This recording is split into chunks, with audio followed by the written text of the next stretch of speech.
तो हमने कहाँ तक देख लिया था कि जो हमने जानकारी प्राप्त की थी कि वो अफ्रीका कब गए थे, 1893 में गए थे। उसके बाद में पहला जब सत्याग्रह स्टार्ट किया तो 1906 में किया। फिर वो कहाँ गए, जेल में गए। क्यों? क्योंकि वहाँ पर उनका विरोध हुआ था। उसके बाद में जब लौटते हैं भारत को तो कब लौटते हैं, 1915 में लौटते हैं। ठीक है। इन्होंने साबरमती के आश्रम की स्थापना किया। कब किया? तो 1916 में किया। यानी कि 15 में आए, उसके बाद में साबरमती आश्रम की स्थापना 1916 में कर दिया। उसके बाद में चंपारण स्टार्ट कर दिया। चंपारण सत्याग्रह 1917 में हुआ। फिर वो जो है वो अहमदाबाद मिल मजदूर आंदोलन हुआ, उसमें इन्होंने समर्थन दिया उनका। तो 1918 में अहमदाबाद मिल मजदूर, आप देख भी सकते हैं, आप स्क्रीन पे देख भी सकते हैं कि लिखा हुआ है अहमदाबाद मिल मजदूर आंदोलन। इन्होंने किया क्या था इसमें? बस इसमें तो ये लिखा है कि ये आंदोलन हुआ, लेकिन गांधी जी का क्या योगदान था? तो गांधी जी का योगदान ये था कि इन्होंने क्या किया, जो मजदूर थे उनका जो कहते नहीं, उनका समर्थन कर रहे थे ये, वो जो अपनी मांग रख रहे थे, वो उस मांग का समर्थन करने के लिए इन्होंने अपना कदम आगे बढ़ाया। फिर उन्होंने खिलाफत आंदोलन का स्टार्ट किया 1999 में। ठीक है। उसके बाद में असहयोग आंदोलन हुआ। असहयोग आंदोलन मतलब होता है आप अंग्रेज, गांधी जी ने कहा कि अंग्रेज जो है, अंग्रेजों की किसी भी प्रकार की आपको सहायता नहीं करनी है, कुछ भी कहें वो, आपको अपने अनुसार से चीज़ सोचना है, अपने अनुसार काम करना है। फिर इन्होंने क्या किया भैया, असहयोग आंदोलन जो है, कुछ दंगे हुए, फसाद हुए, लड़ाइयाँ हुई, कुछ लोग वहाँ पे शहीद हुए, तो जिसके कारण क्या हुआ, इनको बंद करना पड़ा 2 साल के बाद में 1922 में। असहयोग आंदोलन वापस ले लिया गया, गांधी जी के ही द्वारा लिया गया। फिर दांडी यात्रा स्टार्ट होती है। ये दांडी यात्रा कहाँ से स्टार्ट होती है? तो साबरमती आश्रम से स्टार्ट होती है। कहाँ तक चलती है? दांडी तक चलती है। 1930 को स्टार्ट होती है, ये भी ध्यान रखना। तो यहाँ पे आप स्क्रीन पर भी देख सकते हैं कि 1930 में इसमें लिखा हुआ है। ठीक है। सविनय अवज्ञा आंदोलन जो 1930 में स्टार्ट होता है, 1930 में स्टार्ट होता है। उसके बाद में गांधी इरविन समझौता, या उसको बोल सकते हो कि द्वितीय गोल सम्मेलन। सविनय अवज्ञा आंदोलन का मतलब क्या है? अवज्ञा क्या होता है? आज्ञा का उल्टा अवज्ञा होता है, और सविनय का मतलब होता है विनम्र पूर्वक, यानी कि रिक्वेस्ट पोलाइटली। ठीक है। आंदोलन मतलब होता है आंदोलन, समझ रहे? तो 1930 में क्या हुआ, इन्होंने कहा कि भैया हम लोग क्या करेंगे, सविनय, सविनय मतलब होता है विनम्र रूप से कहेंगे हर चीज़ को कि हम भैया आप जो है भारत को छोड़ दीजिएगा, अंग्रेजी लोगों से, ब्रिटिश लोगों से हम क्या कहेंगे, अंग्रेज भारत को छोड़ो। तभी उसके बाद में क्या हुआ, एक इरविन समझौता होता है। इरविन कौन था? वो ब्रिटिश का एक कह सकते हैं वायसराय था, ऐसे कह सकते हैं, या ब्रिटिश का कोई पदाधिकारी था जो उच्च पद पे बैठा हुआ था। तो गांधी और इरविन के बीच में जो है सम्मेलन होता है 1931 में। ठीक है। द्वितीय गोल सम्मेलन जो होता है, उसके बाद में पूना समझौता होता है। पूना समझौता इसमें दिया हुआ है, देखो नीचे दिख नहीं हो रहा होगा, लेकिन पूना समझौता के बारे में आपको बता दूं कि पूना समझौता 1932 में होता है। और ये जो है भीमराव अंबेडकर जी जो थे, भीमराव अंबेडकर जी और महात्मा गांधी जी के बीच में होता है, ये भी ध्यान रखना है। संविधान सभा में हुआ था 1932 में। ठीक है। मतलब सॉरी, संविधान सभा में नहीं हुआ था, लेकिन गांधी जी और भीमराव अंबेडकर जी के बीच में हुआ था, मत में हुआ था। उसके बाद में हरिजन संघ की स्थापना यही करते हैं 1930, बोलो, 1932 में ही करते हैं। ठीक है। इतनी बात याद रखना। उसके बाद में भारत छोड़ो आंदोलन, ये आप सब लोग जानते हो कि कब स्टार्ट हुआ था, 1942 में स्टार्ट हुआ था, है ना। भारत छोड़ो आंदोलन का मतलब ये है कि हम भैया ब्रिटिश लोगों से ये कह रहे थे कि मेरा भारत छोड़ दो, आज़ाद कर। तो ये हमारी जो है महात्मा गांधी जी के बारे में हमारी जानकारी थी। इनका पूर्ण नाम मोहनदास करमचंद गांधी जी है। महात्मा गांधी इनको कहते हैं, इनको राष्ट्रपिता भी कहते हैं, इनको हम अहिंसा के प्रतीक भी कहते हैं, symbol of non violence. Understand not? ठीक है। तो आज के लिए में इतना ही रखते हैं, और रुक जाओ थोड़ा। अब 2 अक्टूबर को दो ऐसे शख्सियत का जयंती मनाई जाती है, या जन्मदिवस मनाया जाता है, ऐसे कह सकते हो, जिनका जन्म, लाल बहादुर शास्त्री जी का जन्म, भारत के दूसरे प्रधानमंत्री रहे। पहले कौन हुए? जवाहरलाल नेहरू जी रहे थे। सबसे लंबे उम्र दराज के, मतलब कार्यकाल जिनका था, यानी कि लंबे समय तक चलने वाला जो उनका कार्यकाल था, वो जो है जवाहरलाल नेहरू जी का था। उसके बाद में लाल बहादुर शास्त्री जी, जब उनकी मृत्यु हो जाती है, तब इनको बनाया जाता है भारत का दूसरा प्रधानमंत्री, यानी कि प्राइम मिनिस्टर। उसके बाद में देखो क्या हुआ, इनका जन्म कब हुआ, कहाँ हुआ। तो 2 अक्टूबर 1904 में वाराणसी मुगलसराय में हुआ। मुगलसराय एक कह सकते हो सिटी का नाम है, वाराणसी, या हम कह सकते हैं एक नगर का नाम है, या कह सकते हैं ग्राम का नाम है ना। तो हम कह सकते हैं मुगलसराय के वाराणसी में हुआ था। निधन कब हुआ है? निधन ये ताशकंद समझौता होता है भारत और पाकिस्तान के बीच में। जब 1965 में जब भारत पाक के बीच में जब युद्ध हुआ तो ताशकंद समझौता होता है। ताशकंद समझौता में ताशकंद में ही इनकी जो होती है मृत्यु होती है, यानी कि 11 जनवरी 1966 में। ठीक है। उसके बाद में राजनीतिक दल इनका जो था वो था Indian Congress, Indian national Congress था, यानी कि भारतीय राष्ट्रीय कांग्रेस, यानी कि जिसको आप लोग अभी कांग्रेस के नाम से जानते हैं। जय जवान जय किसान इन्होंने ही नारा दिया था। लाल बहादुर शास्त्री जी ने कब दिया था ये भी ध्यान रखना है कि क्वेश्चन पूछा जा सकता है एग्जाम पॉइंट वे से, ये बहुत इंपॉर्टेंट है। ठीक है। 1965 में इनका जो कार्यकाल जो रहा है, यानी कि ये भारत के दूसरे प्रधानमंत्री रहे तो, लेकिन कब तक रहे? 9 जून 1964 से 11 जनवरी 1966 तक रहे। भारत के दूसरे प्रधानमंत्री और स्वतंत्रता सेनानी भी रहे हैं, यानी कि क्रांतिकारी भी रहे हैं। ठीक है। एग्जाम पॉइंट के विषय अगर हम देखें ज़्यादा मोस्ट इंपॉर्टेंट जो है, तो यानी कि ये गृह मंत्री भी रहे हैं। कार्यकाल इनका रहा है 1961 से 1963 तक, यानी कि 2 साल। 4 अप्रैल यानी कि 4 अप्रैल से 1961 से लेकर के 29 अगस्त, अप्रैल से अगस्त तक ही रहते हैं। 4 अप्रैल देखो आप स्क्रीन पर देख भी सकते हैं।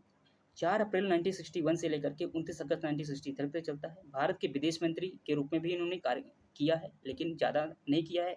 हम कि भैया 9 जून से लेकर के 18 जुलाई तक किया है, यानी कि ये कह सकते हैं 1 महीना 9 दिन किया है। ठीक है। 1 महीना 9 दिन के रूप में इन्होंने क्या किया है, फॉरेन भी संभाला है, यानी कि फॉरेन मिनिस्टर रहे भी हैं, विदेश मंत्री भी रहे हैं। यानी 9 जून 1964 से लेकर के 18 जुलाई 1964 तक इन्होंने क्या किया है, ऐसे कह सकते हो कार्य संभाला है विदेश मंत्रालय के रूप में, यानी विदेश मंत्री के रूप में। ठीक है। फिर सबसे मोस्ट इंपॉर्टेंट पॉइंट जो मेरा है, भारत रत्न। इनको भारत रत्न दिया गया है 1966 में। मरणोपरांत दिया गया है, यानी कि इनकी मृत्यु होने के बाद में दिया गया। तो मरणोपरांत में इनको 1966 में भारत रत्न दिया गया है। ठीक है। ये भी ध्यान रखना है, यानी कि इनकी जो मृत्यु हुई थी वो 11 जनवरी को ही हो गई थी। अब ये सबसे बड़ी बात ध्यान रखो, 30 जनवरी महात्मा गांधी जी एक्सपायर हुए, 11 जनवरी 1960 में ये हुए। यानी कि कहने का मतलब ये है कि ये दोनों शख्सियत मतलब साथ साथ आए, साथ साथ गए हैं। मतलब ऐसे कह सकते हो कि अक्टूबर में ही इन्होंने जन्म लिया दोनों लोगों ने, और जनवरी में ही गए, यानी कि 11 जनवरी इनकी डेट है और 30 जनवरी उनकी डेट है। लेकिन हम ये कह सकते हैं कि महात्मा गांधी जी पहले आए थे, 1969 में आ गए थे, लेकिन इनका जो जन्म हुआ है 1904 में हुआ। लेकिन अगर मैं मंथ की बात करूं तो मंथ में एक ही मंथ है जन्म का भी और मृत्यु का भी, यानी कि जन्म भी अक्टूबर में होता है और मृत्यु भी सेम टू सेम होती है, बस डेट बदली हुई है, डेट चेंज है। यानी कि 11 जनवरी को आपको निधन देखने को मिलता है, यानी कि लाल बहादुर शास्त्री जी का। और 30 जनवरी कब हुआ? महात्मा गांधी जी का हुआ था। यानी कि नाथूराम गोडसे ने उन्होंने 30 जनवरी को ही गोली मारकर हत्या की थी। सीधी सी बात ये है। भारत रत्न मरणोपरांत दिया गया था 1966 में। अब ये जनवरी के बाद में, इसका मतलब है 11 जनवरी के बाद में ही दिया गया था। इनके समय में 1965 में ही भारत पाक का युद्ध होता है। तो क्वेश्चन ये पूछा जाता है कि भारत जब पाकिस्तान का युद्ध चल रहा था तो उस समय प्रधानमंत्री कौन था? तो प्रधानमंत्री कौन था ये क्वेश्चन आया था। तो ऑप्शन में जब लाल बहादुर शास्त्री आप जी को दिया गया होगा तो आप वहीं पे टिक करके लाल बहादुर शास्त्री जी को टिक करके आगे बढ़ जाएंगे। सीधी सी बात है। ठीक है। तो आज के लिए इतना ही। लाइक शेयर सब्सक्राइब करिए। अगर आपको पसंद आता है, आप अच्छा कंटेंट हम देते हैं, पढ़ाने का मेरा तरीका अगर अच्छा है तो कमेंट कीजिए। आप मेरे चैनल के साथ जुड़ सकते हैं। बहुत प्यार सपोर्ट देने के लिए बहुत बहुत धन्यवाद, बहुत बहुत थैंक्स। राम राम।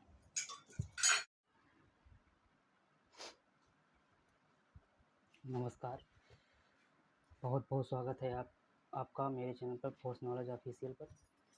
आज हम देखेंगे कि जो 2 अक्टूबर पर हम राष्ट्रपिता महात्मा गांधी जी की जयंती पर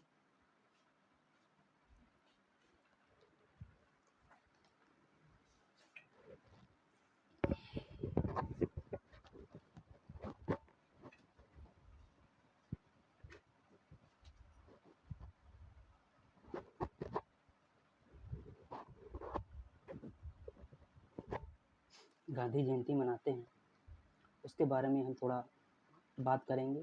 क्यों मनाई जाती है और किसके उपलक्ष्य में मनाई जाती है और किसके लिए मनाई जाती है, और गांधी जी के बैकग्राउंड के बारे में हम बात करेंगे। ठीक है।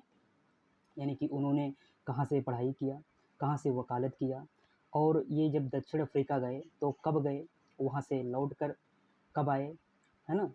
और इन्होंने कौन कौन से ऐसे भारत में आंदोलन चले, जैसे सत्याग्रह चलाया इन्होंने सविनय अवज्ञा आंदोलन चलाया, इन्होंने चंपारण चलाया, इन्होंने खेड़ा जो गुजरात मिल में जो मजदूर थे उनके समर्थन में इन्होंने खेड़ा का अहमदाबाद मिल्स के लिए इन्होंने समर्थन दिया, असहयोग आंदोलन चलाया, चौरी चौरा कांड इन्हीं के समय में हुआ और इनकी जो मृत्यु हुई है वो 30 जनवरी 1948 को हो गई थी। नाथूराम गोडसे ने इनको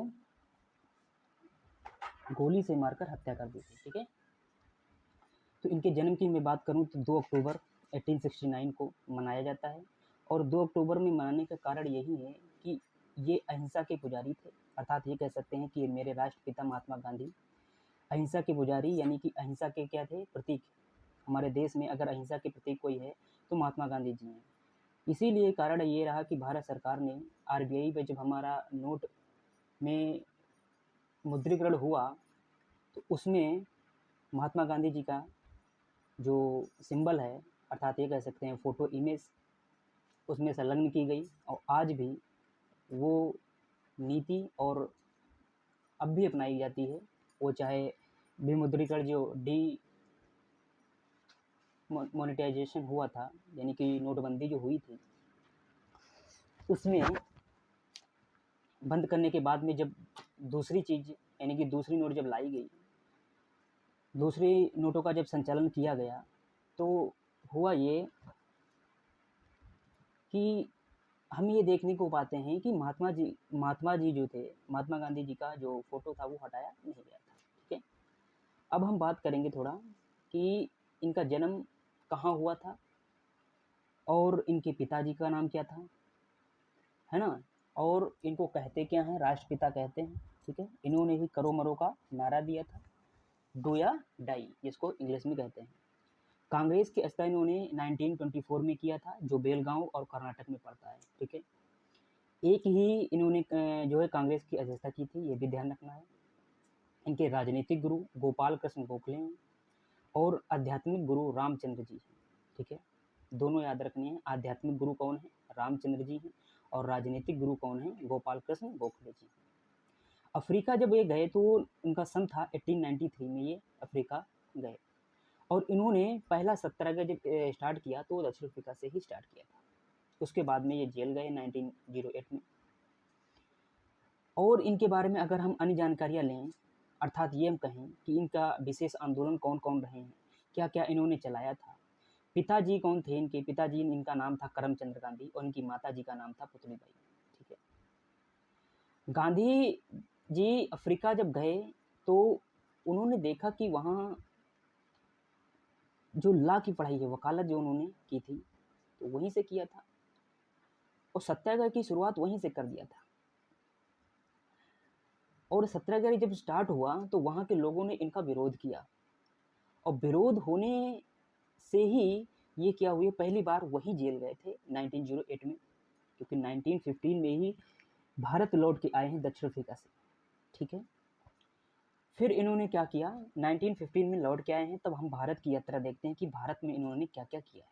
ठीक है, अब हम बात करेंगे कि जैसे हम कहें भैया 1915 में आ गए, उसके बाद में इन्होंने क्या किया है, एक आश्रम की स्थापना किया जिसका नाम है साबरमती आश्रम। ठीक है, किस सन में किया, सॉरी रुकिए थोड़ा,